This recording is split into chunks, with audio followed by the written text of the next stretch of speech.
Just an FYI, I should put this at the beginning of the video. You guys should 100% grab a pen and paper because I feel like I know this case in detail, but man, is it hard to keep track of. So, pen and paper.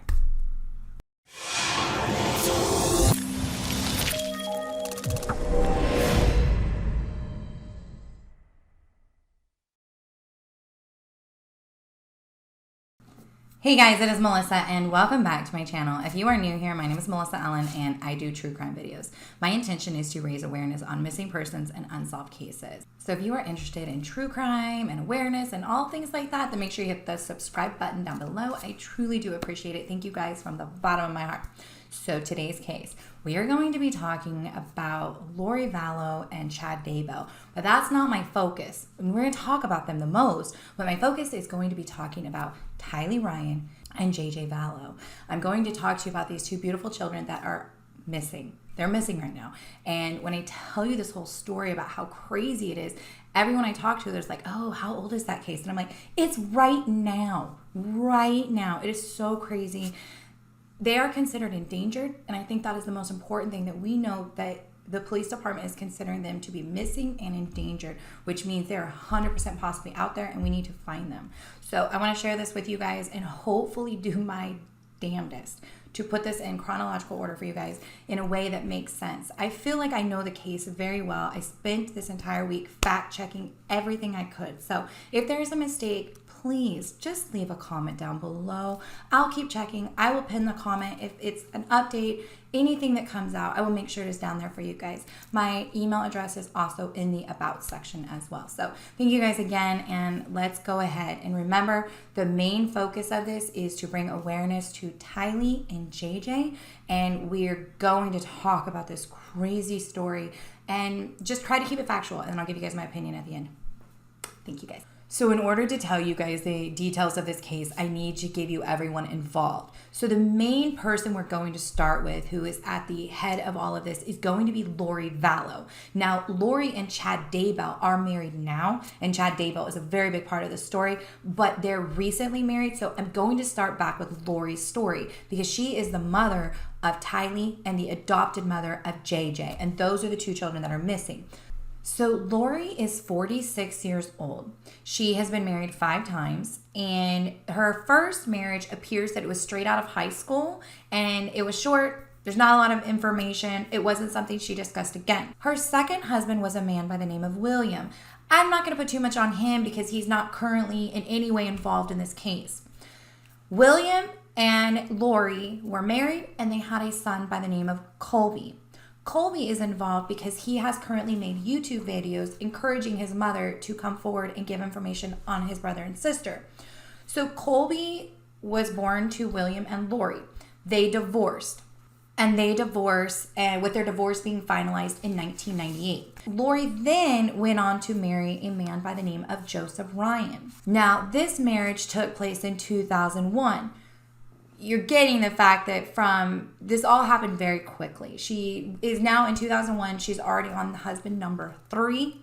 And if I do my math correctly, she's 46 now. That's about 20 years ago. She was only 26. So this was very quick in her life. And so she marries Joseph in 2001. Now Joseph ends up adopting Colby. So Colby becomes Colby Ryan. So the second husband is completely out of the picture. So now you have Lori, her husband Joseph, her son Colby that Joseph is now adopted, and then they have a daughter named Tylee. Tylee is the 17-year-old who is currently missing. And that marriage also did not work. 3 years later, in 2004, Joseph actually filed for divorce. And in 2006, February 24th of 2006, Lori marries her 4th husband, a man by the name of Charles Vallow. Okay, so you have this correct. I want to make sure we're doing this. I'm trying my hardest. It seems so easy right now, but it's going to get really complicated. So she went from Joseph to Charles. We're going to leave the other husbands out of the way. Husband number 3, husband number 4, okay? Okay, so now you have Charles and Lori are married and living together. They now have in their home Colby, who has been adopted by Joseph, Tylee, who is the daughter of Joseph, and then Lori and Charles adopt a child, JJ. I'll give you a little bit of information before I go any further. So I can't quite understand what was going on. But court records are showing that Joseph was fighting for visitation of Tylee. I don't know if he wasn't fighting for Colby because he had just adopted Colby. I don't understand what that scenario was. I don't want to try to figure out. There's a lot of rumors that there was contention between them, but I also know that they moved. I don't know what the real story was, and there's not enough factual information for me to tell you that around August 5th of 2007, Joseph was having a visitation at a building with Tylee. I believe it was just Tylee because that's all it's mentioned in the report. And what I saw initially was that it was a supervised visit.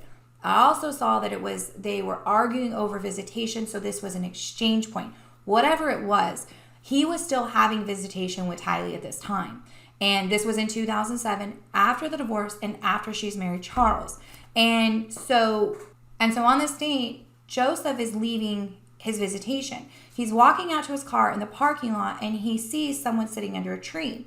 There's a police report of this, and that man gets up and approaches him and asks him if he remembers him, and it's Alex Cox. Now, Alex Cox is the brother of Lori Vallow. So this is her brother.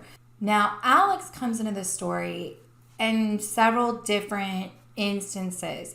What I can gather is that he and his sister were pretty close, and it might appear that his sister kind of financially not takes care of him completely. It seemed like he had his own jobs and things going on too, but that they just kind of leaned on each other. They were very close. So Alex approaches Joseph in the parking lot. Joseph gets nervous and really scared because Alex reaches into his pocket and starts to pull something out. Joseph is afraid that he's pulling out a gun. He starts to run and he feels a burn in his back, and he realizes that Alex is tasing him. So there is not a lot of info on why Alex was so upset at Joseph. I have heard, they're just totally rumors and nothing was really specific. Like everyone just kept going, I heard there were problems. Well, I heard they didn't get along. Well, I heard that he was inappropriate or mean, but nothing. I'm telling you, I couldn't really factually pin down exactly what those problems were. And any document that I saw, I just wasn't really comfortable with. So if there is court records, because it might be important later, then feel free to comment down below and let me know. But I don't know what that issue was. Okay, so he approaches him. He tases him. Joseph takes off running. He ends up following him, tases him a second time, is chasing him. He ends up going around the corner. And the only reason he stopped is that there was a witness. A witness was there, saw what was happening, and Alex turned around and walked off. He was arrested and served 90 days in jail for that. And that happened in 2007. So now we have Charles and Lori are living together. Charles Vallow was very successful with money. It appeared that he was a prior pro baseball player. He was a businessman, but he made a lot of money. I believe the court records even showed that he attested to making over $240,000 a year. It probably was a lot more at different times. He was supporting everyone around him. And I don't know, there are people who are saying that was a strain. There are people that said that he was just happy to do it. It was family. He didn't care and he supported everyone. So everyone was living a pretty good life. He was paying for things like cell phones and cars and, there's things that he would just provide for people. Things I would love to do for my family if I had that kind of money. Just me, you know what I mean? So Charles is providing for everyone. They're living this really good life. And in 2014, they adopted JJ. So let me give you the story of JJ. Kay and Larry Woodcock are the grandparents that are being focused on to share the story of Tylee and JJ. They are described as the biological grandparents. Let me give you our grand aunt and uncle. Let me give you the whole story. Kay is Charles Vallow's sister. Kay Woodcock is Charles Vallow's sister. So let me give you the story on how they adopted JJ. Larry and Kay Woodcock are described as the biological grandparents of JJ. It's a little more complicated than that. Like it doesn't really matter, but like everyone's intrigued by it. So let's just tell you why. JJ is the child of two parents who I believe were self-admittedly, so I'm not saying, but they self-admittedly were on drugs at the time and were unable to care for JJ. specifically because JJ was born with a condition where he needs care. He does have autism, and I don't know exactly what condition he's being treated for, but he is on medication. He needs for extra equipment, care, and things along those lines. We're going to talk about everything he needs because that is obviously what everyone's talking about. So these parents made the decision that they could not care for this child. And Kay and Larry were asked to take custody of the child by the state. Now, Kay and Larry are very aware. They are two older people who had kind of some things going on with their business and things that they had going on, but they were not in a young, youthful ability to care for a young infant with special needs. Like, I feel like it's so weird that you have to describe that because people are like, oh my God, how did they give them to them? But this is what happened. So Charles has always been somebody that people appreciated, loved. He loved children. He wanted a child of his own. And for some reason, they didn't have a child of their own. Kay and Larry trusted them. Lori, they said when they took JJ, was just amazing and just a happy, great mother who was always involved. The way that it came about is that when Lori and Charles knew that Larry and Kay had JJ and that they were taking them in, Charles went to them and asked to adopt him because they loved him and they were around him, and they felt like this would be the best of both worlds because they could have a child and they could raise him and provide for him, but they could also have these amazing people in his life as his grandparents. So Kay and Larry stayed involved in JJ's life on a regular basis. They had constant phone calls with him, constant contact. That was actually part of their personal agreement. I don't know if you can put that into like a legal document, but they made an agreement that they would be able to be in JJ's life. That was important to them. There are so many videos that were posted of them with JJ playing games. He's singing on the bus. There's just amazing closeness and a bond that they had with him as his grandparents that was just, it's amazing, and they miss him. And ultimately, that contact ending is what led to them being reported as missing, and we'll talk about that in a little bit. So now we have Lori, we have Charles, we have JJ, we have Tylee, and I believe Colby at this point has moved out. It's the end of 2014, and they moved to Hawaii. While in Hawaii, it is reported that this is when Lori Vallow became fascinated with an author by the name of Chad Daybell. I'm going to put up some information for you guys about Chad Daybell. Prior to this happening, I would say that Chad Daybell was considered to be a respected author, published tons of books. Him and his wife, Tammy Daybell, owned a publishing company. They were very successful. They were of the Mormon. Hey guys, you're getting an insert. Here's the truth. I cannot explain. I'm even stuttering already. I cannot explain Chad Daybell and the whole cult conversation, the offshoot of the LDS faith conversation, the 144,000 people, end of world, reincarnation. The honest truth is that I feel like I have a general knowledge until I try to speak it. And that's just because it's not a conversation that I'm comfortable with. I don't know enough, and it's not like I'm stating the facts of a case to you where I can look it up and research it. This is just a really big conversation, and I'm looking forward to people putting their comments down below. Please understand that I don't think any of us, especially not me, feel in any way that this is a representation of the Mormon faith or anything like that.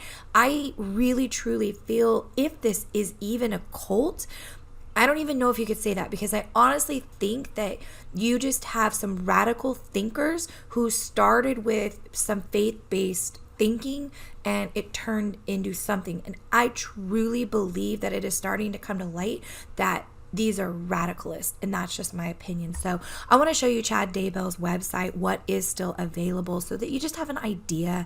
He is an author. He had published over 25 books. Him and his wife did own Spring Creek Books, which you can see that is not available. They had several published authors through that publishing company, and so that's what he had done. Here's some of his books. Some of them are about, experiences. They're kind of fantasy. They're just supposed to be life books. So these are the types of books that Lori was reading and got really into. Chad also has written things. He's had some visions. He believes that he can hear things.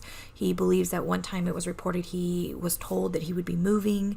There's a lot of stories about there that he believes a little bit more than just the what you expect to be thinking. Because I just don't want to imply that anybody's thinking is wrong, because I have a huge issue with this person because of everything. But just because they might believe these things doesn't mean that you're a bad person. So I'm so uncomfortable with this conversation. So we're going to leave it at that. And Charles, Lori, JJ, and Tylee did end up staying in Hawaii. And I believe they were on the island of Kauai for that whole time. And they ended up moving back in 2017, the beginning. And they ended up moving to Chandler, Arizona. Okay, so now we're going to start getting into some of the deaths that actually started happening. So April 3rd of 2018, Lori's third husband, Joseph Ryan, passes away of an apparent heart attack and is cremated. Now, there have been a lot of things that have been brought up about Joseph Ryan and whether or not, because we're going to get to it, obviously. I will give you this information about Joseph Ryan, and you can decide whether or not this is included in the events that take place coming. He died of a heart attack. He was 59, and it is reported that he had prior coronary disease. And at the time, it doesn't appear that there was anything about his death that investigators were worried about. Okay, so he passes away in 2018. So now you have Lori, Charles, Tylee, whose father has passed away, and JJ and his father's adoptive parents are Lori and Charles living together. Okay. Now, he passed away at the beginning of 2018, and despite the fact that they had been divorced since 2005, Lori Vallow still received a life insurance check in the amount of $75,000. It is unclear from a lot of people, but everyone said no, it was to her. It wasn't money for Tylee. Maybe it should have been. Maybe that was always the intention. Maybe he thought, hey, if I pass away before she turned 18, which he did, then I want mom to have some money to raise her, and then I want money for her, but that's when she turns 18. That's not for us to figure out. But what I can tell you is that she got $75,000, and I cannot prove it, but all of the comments said that she received that money at the very end of 2018. Okay, so we've already said that Lori is really into this author, Chad Daybell, and he does, as part of a podcast, I'm going to put up the statement from Preparing a People. Preparing a People has tried to completely distance themselves from this. It does appear that they haven't had any involvement with Chad or Lori since the end of last year. It doesn't appear that they've done any events with them since the beginning of last year. So they are definitely trying to pull away. But what it appeared is that Chad was doing these podcasts with Preparing a People. And I thought from when it originally was like Preparing a People was the name of the podcast, and that like Chad Daybell was like one of their premier speakers or a host.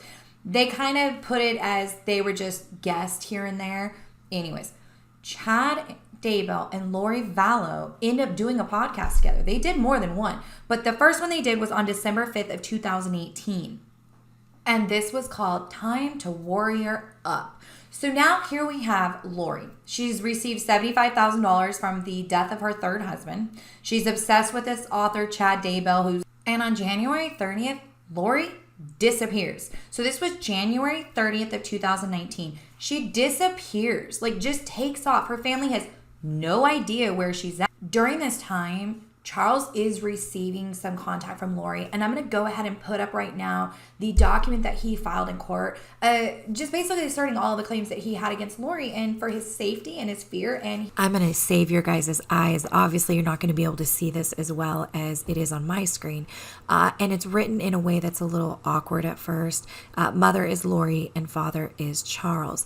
So what it says in it, and this is a petition for divorce that Charles filed with the court at the beginning of in February when Lori had not returned home. It states in here that Lori had recently become infatuated and at times obsessive with near-death experiences and spiritual visions.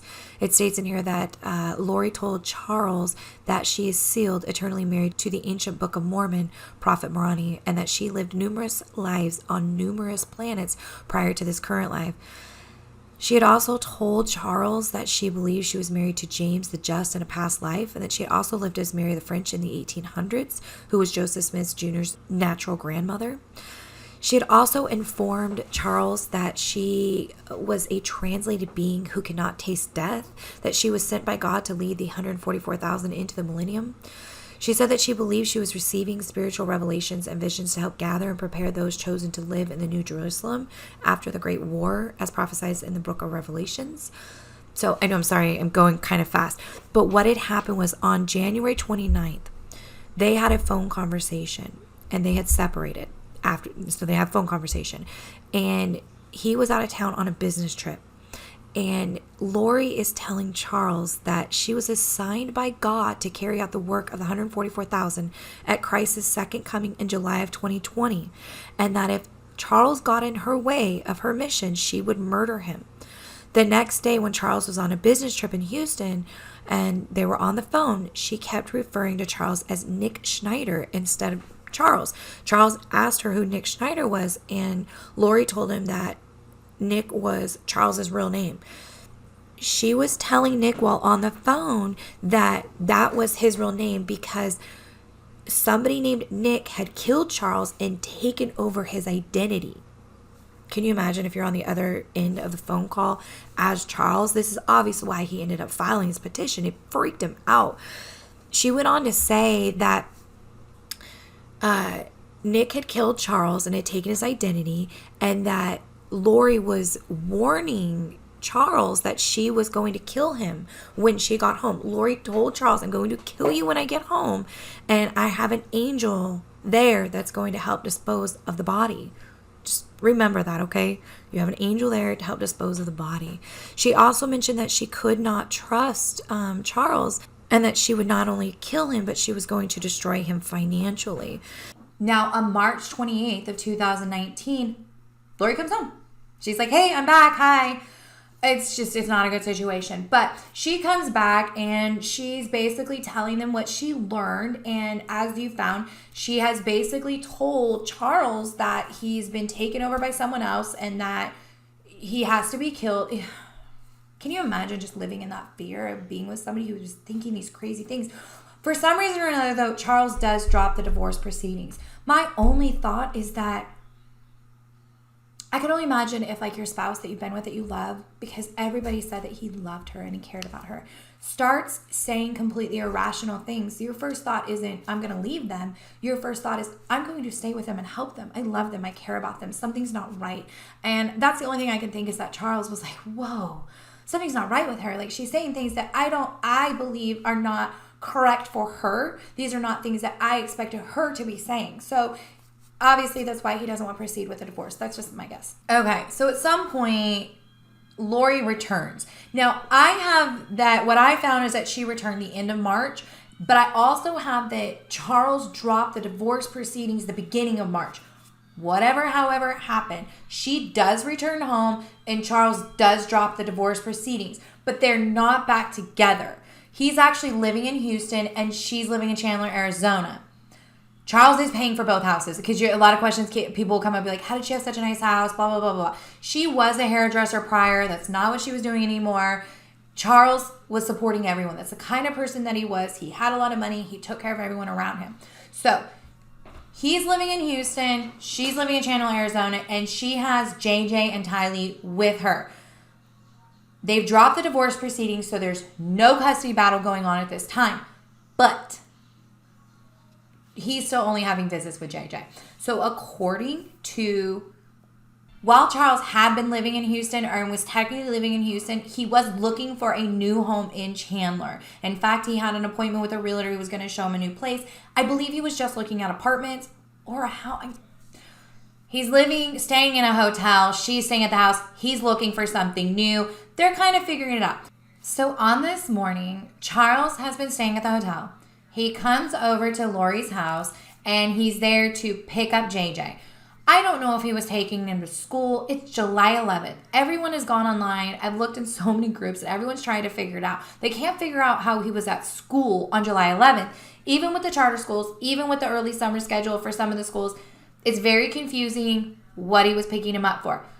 The hotel manager made a comment that he thought they were coming back for breakfast the next day or that day. Whatever it was, it is reported that Charles came over to Lori's house at around 8 o'clock that morning to pick up JJ. At around 8:30, the police department received a phone call from Alex Cox. Remember Alex? That's Lori's brother. This is Lori's brother that attacked Joseph Ryan at that court-appointed visit at some point.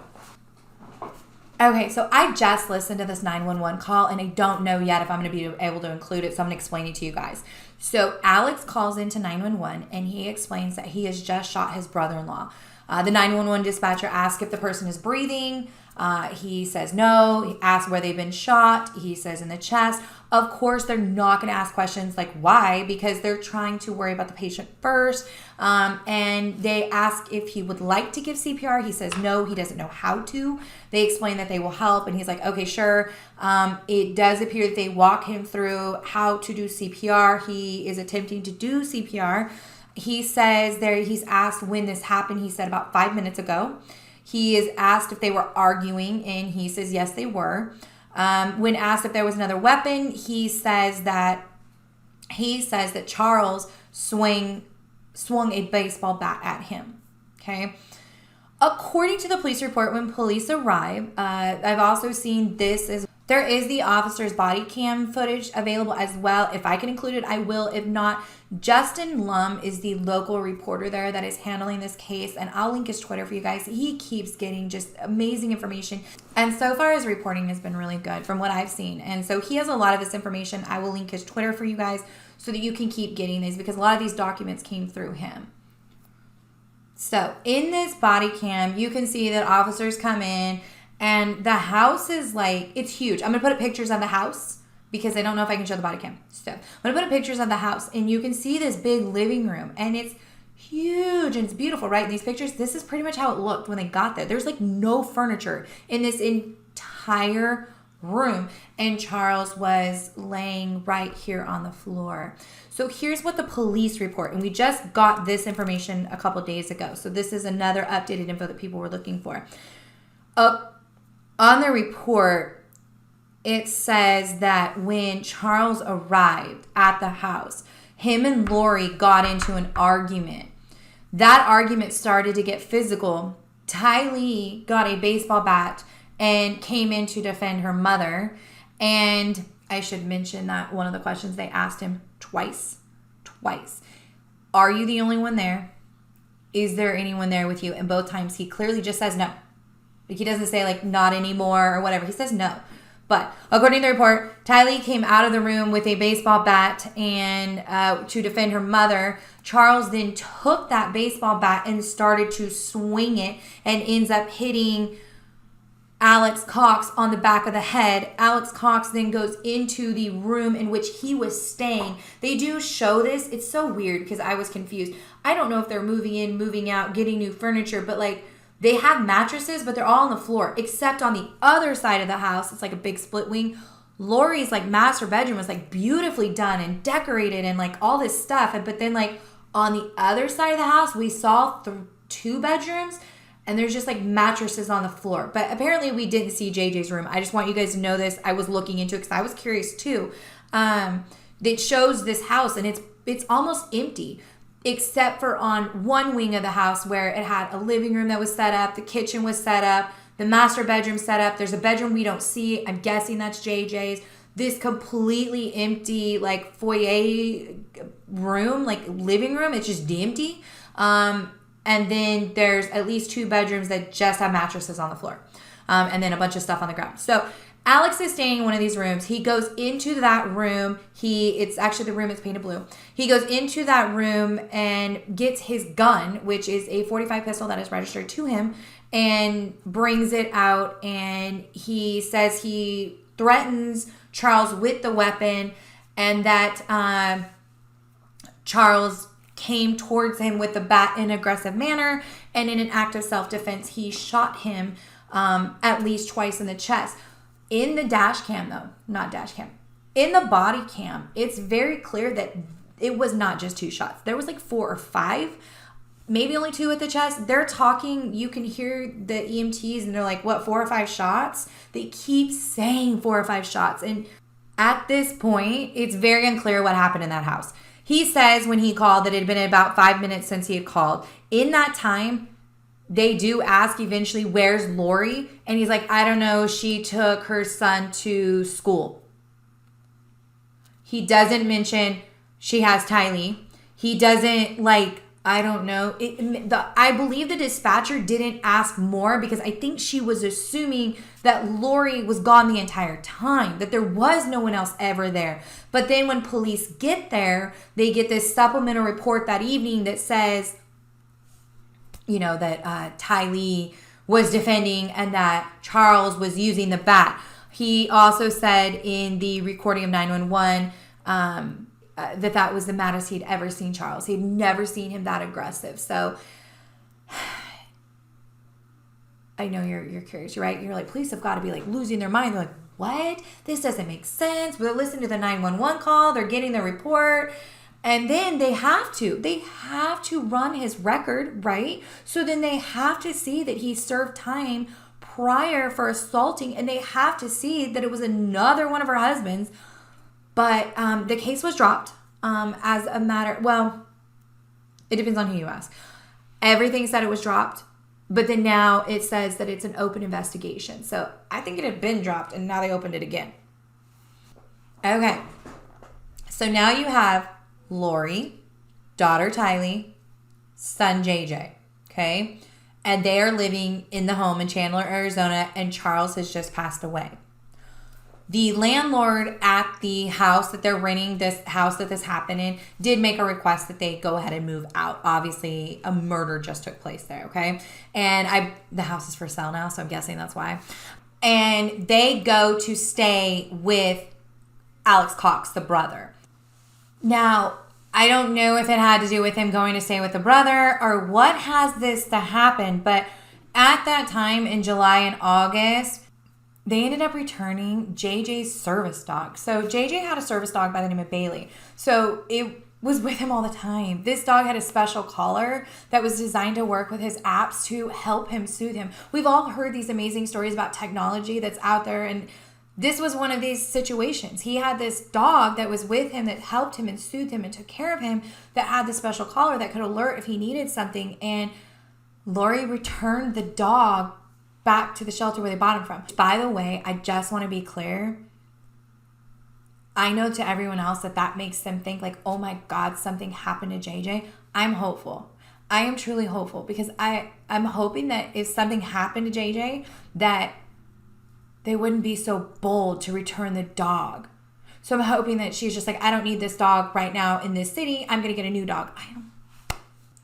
Now, the middle of August, so on August 10th of 2019, that was the last time that JJ's grandparents spoke to him. So remember, Kay and Larry are Charles's family, and they are the grandparents of JJ. They have a 35-second phone call. Everyone wanted to know why they weren't freaking out with in this long period, why they didn't report him. You have to remember that on July 11th, Charles passed away. And according to online comments, because I cannot verify this, according to that, there wasn't really a funeral. I believe that Charles was cremated and returned to his family. There was a lot of issues, okay? So Lori's brother shot Charles. So obviously Lori and Kay and everything, it just got really muddy. So I believe that contact was already starting to be an issue. Because prior to that, when Charles was around, they were in constant contact. So contact was already becoming an issue. Lori had a habit of just moving and not getting back to them, and it was already becoming a problem. Now, apparently at the end of August, early September, according to neighbors, they've come out and they've spoke with this. I listened to an interview. There was an argument that happened between Lori and her brother Alex. And it was a huge blowout in the cul-de-sac. They're screaming at each other. They're just arguing. And the gentleman who was interviewed said that he specifically remembered Lori telling Alex, "You brought shame upon our family." Very questionable. What was she upset about? She went to stay with him after Charles was shot. So was it about that? Did she change her mind about why she thought Alex shot Charles? Was she part of it from the beginning? Did she really think it was? I don't know. Was this all set up? Who knows? But something happened, and at that point, Lori left. She packed up and she left Alex's home and did not return. Her and Tylee and JJ at this point, so now we're in the beginning of September of 2019, make the trip and move to Rexburg, Idaho. Okay, so they arrive in Rexburg, Idaho in the beginning of September, and Lori enrolls JJ in school, I believe at the Kennedy Elementary School. And Tylee has already graduated. She actually was homeschooled and got her GED or diploma when she was about 15. So she's already done with school. She enrolls JJ into the elementary school, and he attends for a couple weeks. The last day he was seen at school was on September 23rd of 2019. On September 24th, Lori went down to the school and unenrolled him. She stated that he was going to be on homeschool. A lot of people asked a lot of questions in the comments. Here's what I gather. He was not a regular resident of Idaho. He had not been at that school for a long period of time. He had just been enrolled. His mother has history of homeschooling. Colby had homeschooled, and so had Tylee. So I would assume that she went in, she explained, I've homeschooled my other children. I'm going to homeschool him to settle him in. They went ahead and filled out the forms, and not a problem. It's not like he had been a student there for 6, 7, 8 years, and suddenly she walks in one day and is like, he's out. This was a new student. And it also, what other people are saying is that is standard for homeschooling, is that you would go and check the child into a school district to help get established. I don't know. I don't homeschool. So just a guess, but she does unenroll the child, and he was not with her on that date. And to be clear, JJ has not been seen since. Neither has Tylee. Tylee was also reported to be seen about the exact same time. Now, I will fast forward for you a little bit. There has been no contact from JJ, okay? Nobody has heard from him. His items have not popped up, any of his electronics. It has been reported that Lori gave away his iPad. They gave away the dog. So anything that could have tracked him is not with him. I hope that means that that's because she's hiding him and not because something happened to him. There is the biggest concern to know is that JJ was on a medication, which I don't know what it was, but it is a federally registered, administered, monitored. It's one of those medications that is federally mandated, and so they do keep track of it, and they have thoroughly checked, and JJ's prescription has not been filled. It was left at the home, and it has not been filled, and that is concerning, but it also could be a tactic to throw people off. We all know that there's a black market for everything, so I don't know what this prescription is. I don't know how long they could maintain buying it on the black market. That's a good question to ask, and I'm sure that they're looking into that because they're going to have to find the source of his medication. If JJ is out there, somebody is finding a way to get it for him. Praying. Tylee, this is what I wanted to know because my first thought is follow the 17-year-old. If you want to know anything, follow the 17-year-old. What I found, I have to do this a lot because I just want to be clear that this is what I found, is that Tylee wasn't exactly really into what her mother was into, but I think we can tell by the report to the police when she witnessed Charles, who had been part of raising her, be shot, that she either stated the truth or she stood up for her mother because she said that Charles was attacking them and that's why she had to get it back to defend her mother. So I don't know, and I don't want to try to figure that out. So then I went and I was looking for Tylee's social media, and it doesn't appear that she had a massive social media. What I did find was younger photos of herself maybe about 2 years ago. Happy, outgoing. She's obviously got a phone, taking pictures. Got a vibe that this is not a child who's like hidden and tucked away and doesn't use a computer and doesn't know how to use Snapchat and all of that. So they're tracking, what Tylee's been doing on her phone. A lot of that information is not out. I don't even think they've got it all figured out yet because it is new. There was a text message reported in October I saw a picture of the text message. I don't know if it's true, so I just want to give you guys so you know in case somebody says, well, what about that?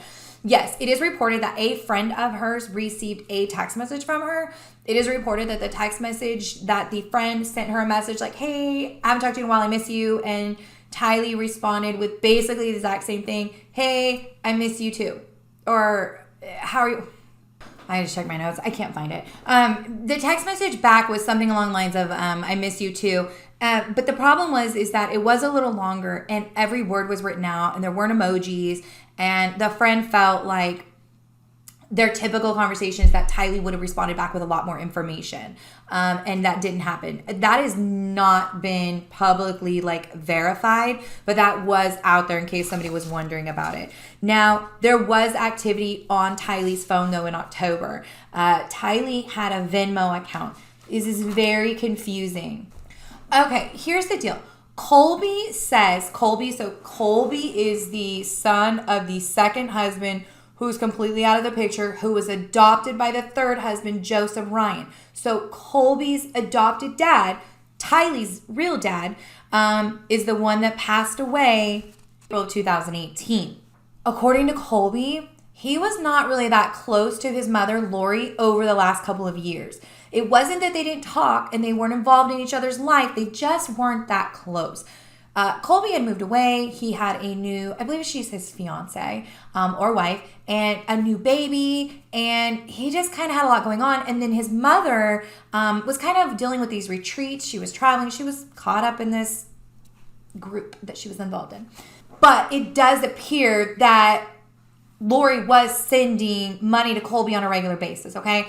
According to a lot of online sources, this was what happened with Lori. Lori was sending a lot of money to a lot of people. She was paying a lot of people's bills with Charles's money, according to online sources. So prior to June 13th of 2019, Lori was sending money to Colby via her own personal Venmo. After June of 2019, any money that Colby received was coming through Tylee's Venmo. I don't know why. I know I have a Venmo. I know my boyfriend has a Venmo. One of my kids has a Venmo. But like I don't know. I'm trying to think of a scenario why Lori would have set up a second Venmo in Tylee's name. But that's apparently what happened. And so who was sending the money to Colby? We don't know. But there was a transaction that took place on October 10th. And it said, "We love you." Prior to that, they usually had things like a heart or an emoji. But this one said, "We love you." And it was on October 10th. And it was sent to Colby from Tylee's Venmo. The reason we know that, we have no idea how much, is that if you go on Venmo and if you know someone's information, you can look if they publicly post it.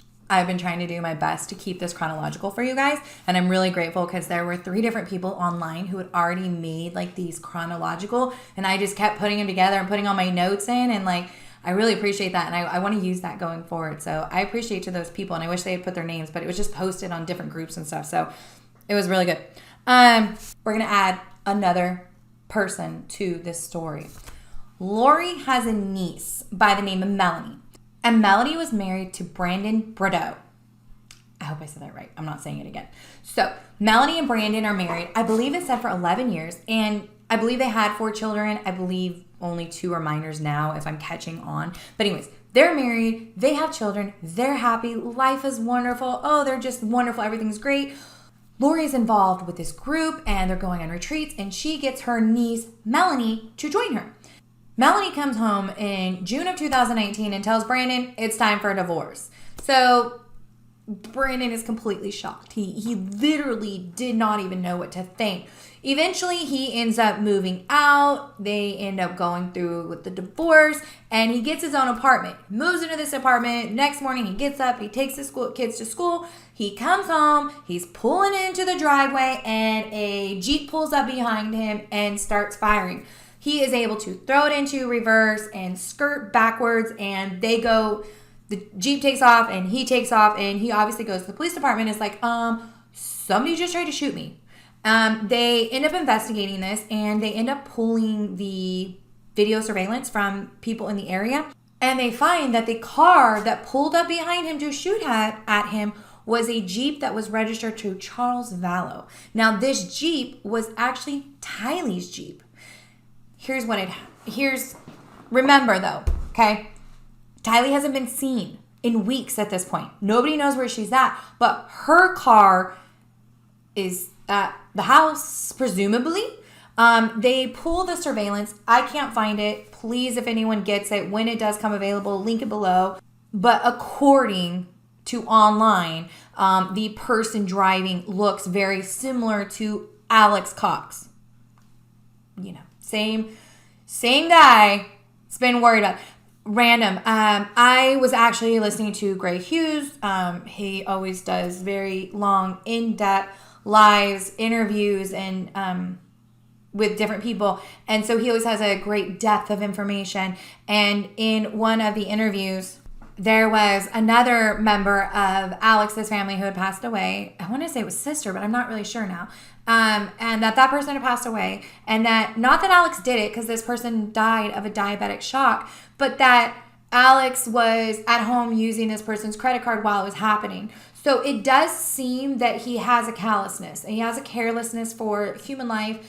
Even just the way that he was speaking on the 911 call, it wasn't devastating to him at all in any way. Even if you're mad at someone, even if they've attacked you, under any circumstance, if you have to shoot someone, like, I can't imagine, or if you have to give your brother-in-law CPR, like, there was no emotion at all whatsoever. Like, it did not faze him. It was more, seemed like he was like, annoyed that he had to be there.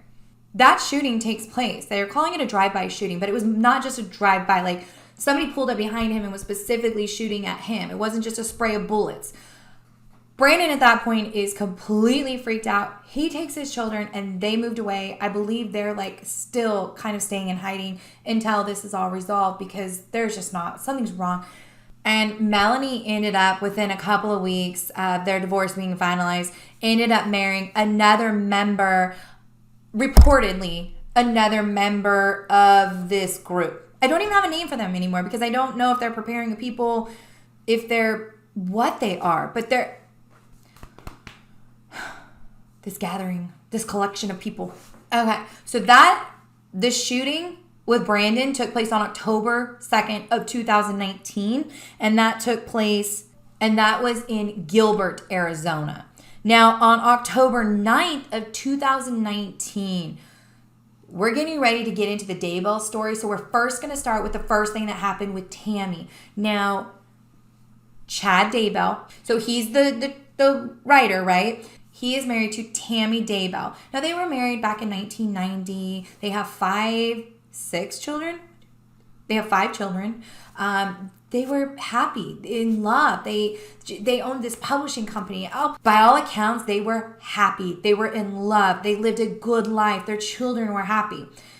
And on October 9th of 2019, this came out later when they found a Facebook post, Tammy went on to a neighborhood group. So either the Nextdoor app or a neighborhood group on Facebook, whatever.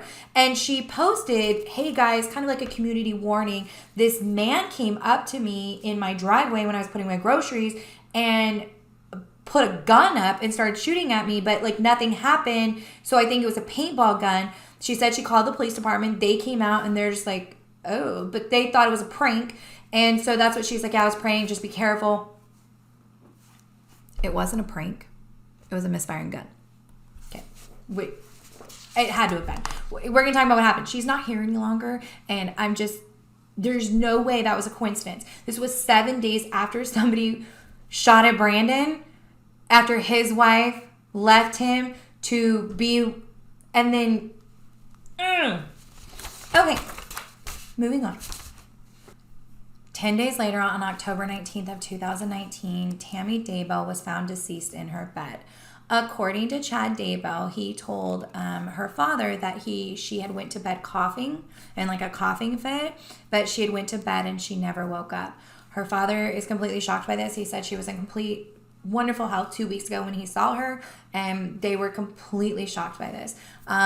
Her death did not seem to pose any signs or warnings, and so it was At the age of 49, her death was ruled natural causes. I don't understand. She did not appear to be in any sort of ill health or ill shape in a regard that I would have expected that kind of a death quietly at the age of 49. That's 9 years from me from now. I can't imagine. If I die of natural causes 9 years from now, y'all better ring some bells. But that's just me. I don't know why they didn't look into it. They didn't have any warning signs. As far as they knew, this is a very respected couple who is doing well and is happy and is living a good life. They had absolutely no alarm signs at all, and I guess they just didn't see anything. So now it's October 19th of 2019. And Lori and Tylee and JJ have moved to Rexburg. But now it's October. She has unenrolled JJ from school, and JJ and Tylee are not seen again. She is now living there, and Tammy has passed. 2 weeks later, maybe 4, okay? I have to say everything said 2 weeks, but then I saw something that said, no, hold on, it's wrong, it's 4 weeks. I don't know. 2 to 4 weeks later, she marries Chad Daybell. Lori and Chad get married. 2 weeks. It's not there. I think they're still trying to find the actual records of when they got married. But what we do know is that by November of 2019, Chad and Lori are now married. The children are not seen. There are witnesses that have come forward that said that Chad told and Lori told them things like Tylee had died a year before her dad. It is also reported that he told people that Lori had no minor children. So the only child anybody knew she had was Colby. They are just like, they don't exist anymore. Now, this point, Kay and Larry Woodcock are getting really worried. They have not heard from JJ. They don't know where they are. They can't get a hold of him. Now, I want to be very clear. I probably should have said this at the beginning. A lot of people are wondering why Kay and Larry are not talking a lot about Tylee, and that's because honestly that wasn't their grandchild. They said they love her and they care very much about her, but they didn't raise her. They weren't a part of her life on a regular basis.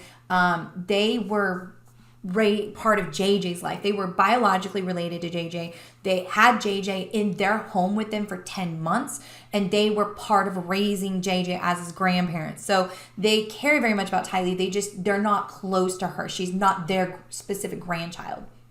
So now it's the end of November, and they're just like, we can't take it anymore. They reach out to police, and on November 25th and on November 26th of 2019, police went to the residence of Chad Daybell. And this was at the residence in Rexburg, Idaho. This was his home with Tammy. And now Lori was living in this home. So they go to this home and they ask, hey, hi Lori, where are your kids? And she says, oh yeah, it's fine. They're with family in Arizona. I'm assuming it was supposed to be Melanie and her new husband. I don't know. That wasn't said. But she tells police that they're with friends or relatives in Arizona. And they're like, okay, cool. We're going to go verify that. We'll be right back. They come back the next morning to say bullshit and find that Lori and Chad have vacated the premises. They have taken as much belongings as they could, loaded up their truck, and bailed out.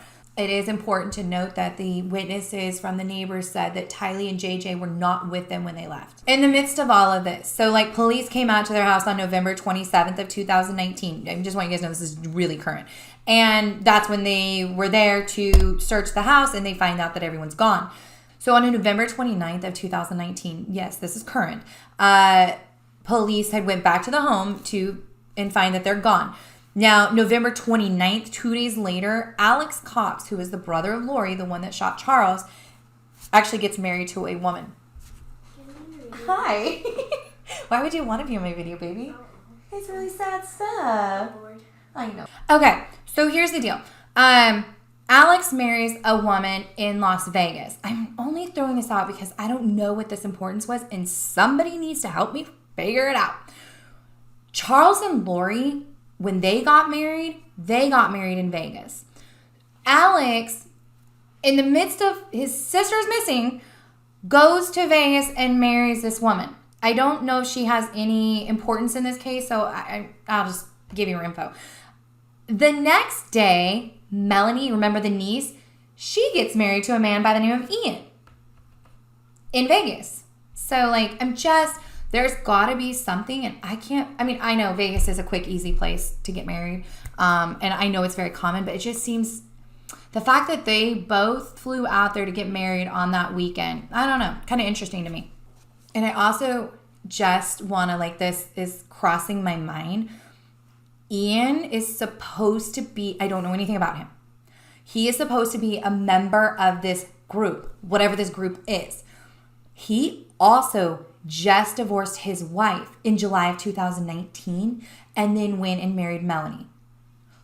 I don't know wherever that wife is, but like, bless your heart and please lock your doors. Like, I don't freaking know what's going on with these people. But when I saw that there was, well, I'm going to explain to you why I mean this, because there's like this belief that like they have to get rid of all of their close, significant, immediate family so they can start afresh with their new family. I don't know. This is what people are being said. So when I saw that there is another person out there, the wife of this husband, I'm like, oh, that's scary, okay? But I'm not going to get into, like, that's way too deep, dark of conspiracy for me to go into. So now it's December 11th, okay? All this stuff is happening. Police are getting phone calls. Their children are missing. And they're like, we're going to exhume Tammy Daybell, okay? So they go and they exhume the body of Tammy Daybell, and they're going to do a full autopsy. She was exhumed on December 11th. Like I said, it is January 14th. The results of her autopsy are said to take up to 3 months or longer, okay? The very next day, on December 12th of 2019, Alex Cox was found dead. According to the Gilbert Police Department, his investigation into his death is ongoing. I have heard 2 versions. There is a rumor, totally a rumor. I have absolutely no proof of this, and I don't even know if it's true. I'm going to be very clear. This has not been put out by anyone. This has been in the comment section. There is a rumor that Alex actually started foaming at the mouth and urinated on himself and was in agony, which obviously is signs of some sort of foul play. His death was, what I heard, was initially ruled natural causes, heart attack or something along those lines, but I know it's being investigated, okay? And that happened the day after Tammy's body was exhumed. So what people are wondering is Alex Lori's angel who disposes of people? Is that crazy to think? Like, it's possible that could happen. You have the attack, the assault on Joe way back in 2007 on Lori's behalf. Did Lori request him to, or did he do it on his own? But on Lori's behalf. Then you have, he shot Charles Vallow, her 4th husband, in Lori's defense. Did she ask him to, or did he just do it in her defense? Now you have the wife of her current husband that she married 2 weeks after this woman died. And then as soon as that woman's exhumed, her brother dies. It makes for an interesting story, I'll tell you that. On December 21st, police officially put out a statement that Lori and Chad are persons of interest and that they were concerned about the fact that they were stating that their children weren't where they said they were and they needed them to come forward and give information. Lori and Chad did not come forward. They did have an attorney issue a statement on their behalf, and in that statement basically said that it was so vague. They are loving parents, and they look forward to resolving this once there's not speculation. There wouldn't be speculation if you would just bring your children. I mean, they don't have to bring if they have decided that they want to take their children and live somewhere else without anyone involved, they 100% can. Tylee is 17 years old and her only living parent is Lori. Lori can take Tylee wherever she wants. JJ, while everyone wants to, there was a lot of questions. Can't Kay and Larry file for custody of JJ? Yes and no. Anybody could technically file for guardianship of a child if they see that something is going on.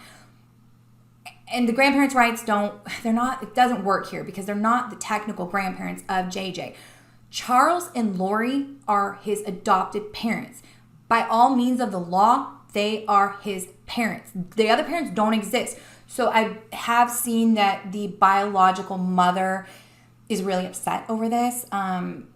Albeit she might not be in a place to have her child. She definitely doesn't want to know that her child is missing, and she wants him. Could she get him? Probably not.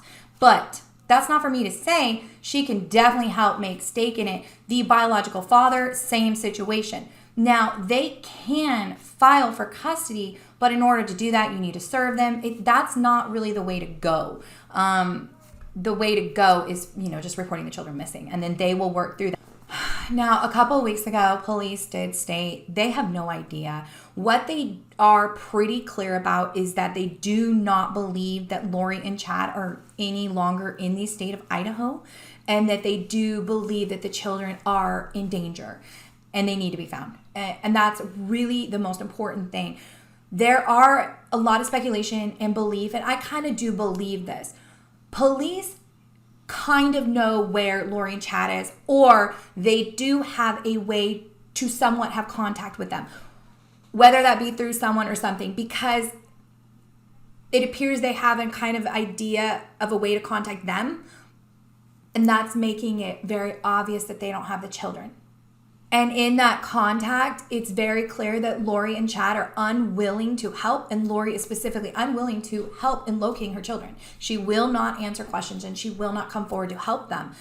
A lot of people want to know, why have they been charged? And technically, as hard as this is to say, charged with what? Charged with what? If you want to go with all of the deaths, absolutely. But like, most murder charges don't happen in a couple of weeks, especially on murders that are questionable all over the place. You've got a heart attack, a unknown causes, a natural causes, and a self-defense shooting. So they can't charge yet, because if they charge and then the person goes, okay, cool, take me to trial, then they have a speedy trial and they'll go to trial super fast, and they're not prepared, and that trial could get lost. Okay, that's why they don't charge very quickly. Speedy trial. There isn't a kidnapping charge, because those are her children. So that's when they could get to charges of like neglect, but then you have to prove neglect. It just gets really muddy. I know that police will eventually move forward with charges and all of that will happen. It's just, it can't happen yet. And I think they're trying to hone in on where they are so they can use that information to track where the children are. So as of now with police, that's where they are. They have done searches. They are not... This is not one of those cases where there's not enough being done. They are going above and beyond, I feel, so far. Please let me know if you're local, if it's different, but like, they're really doing this. So we are waiting at this time for the autopsy results of Tammy Daybell, the autopsy results of Alex Cox. We are also waiting on the follow-up of the reopening of the shooting of Charles Vallow. I don't believe they're looking back at Joseph Ryan. His body was cremated. It did appear to be a heart attack, and it was over a year ago. So I'm not sure that they're gonna fully be able to do much more on that case. And all of those results will be coming here in the next couple of months, and I'll keep bringing them back to you. So on January 5th of 2020, Colby Ryan did release a video on YouTube. It does appear that Colby and his fiance or wife, have had a YouTube channel. They have removed a lot. There are some video clips that have popped up here and there of screen records of their videos. They're mostly just like couple videos. They did kind of a vlog type thing, just being goofy for YouTube. But there is on his channel there at this time right now are 3 videos pleading. Just a really couple things that he says in these videos. He tells his mom that basically she has the ability to make it stop. Make it stop. Make it stop. Where are they? Answer. Put an end to this. He says specifically, put an end to this. And he's pleading with his mother to come forward. There are people who are questioning what Colby knows because, again, we did talk about in October, he received the Venmo payment that said, we love you. And then he did receive one a week later. He got another Venmo payment with a heart. We have no idea if these are $5 Venmos or $5,000 Venmos. I don't know how much money he was getting transferred to him. I did double check something though, just because I didn't know. I looked everywhere. I Googled the crap out of it. You cannot set up automatic payments in any way, shape, or form on Venmo. I couldn't see any way that it could be done. So it does appear for sure somebody had Tylee's Venmo login and was Venmoing money to Colby. I don't know if it was Lori. I don't know if it was Tylee. I don't know if it was Colby. But somebody was Venmoing money from Tylee's account to Colby's account in October. On January 7th of 2020, Larry and Kay did release a $20,000 reward. They're just asking that the children be returned. They want to take care of them. They love them. They care for them. And they want the best for them. Whew. All right. So we've got to the end of 2 hours of recording. It is now 8 p.m. That's more than 2 hours. Okay, so we have got to the end of this timeline and these notes that I got from a lot of wonderful people online. There are some Facebook groups. You guys know I have a love-hate relationship with Facebook groups. I think the intention and the awareness that they bring are wonderful. I think the nasty negativity people of the world suck and they make it awful. But so far, there's a lot of information in the groups, and I like when they stay kind of there because kind of the bad speculation can kind of stay kind of contained. And it gives it a place for it to go. So I will link the groups that I have found for you. If you would like to be more invested in this case and read more, just follow whatever their rules are for their groups and know that they're not my groups. I'll also link all of the videos I have for you guys. There is the body cam footage. I will link a link to that of when they came on the day that Charles was shot. There is the 911 call. There's just a lot. I'm going to link a lot, include what I can. I appreciate you guys. And to give you my just final thoughts, I do believe after spending an entire week completely invested into this case, since my last video went up, that's all I've been doing, I will say that I do believe that some of these deaths might not be related, okay? It might be a little exaggerated, especially when we started getting into, 20 years ago stuff, like, meh. It is very hard for me to figure out Alex Cox. Is he like this mercenary killer for hire for Lori? I don't know. I watched some video clips of him. People have been sharing. There's another link to another video of him doing like impersonations. Now, I found his brother is in radio, okay? Another brother of Lori and Alex. He doesn't speak about them. Like, I've looked through his entire very public out there Facebook, and there is not one mention of him.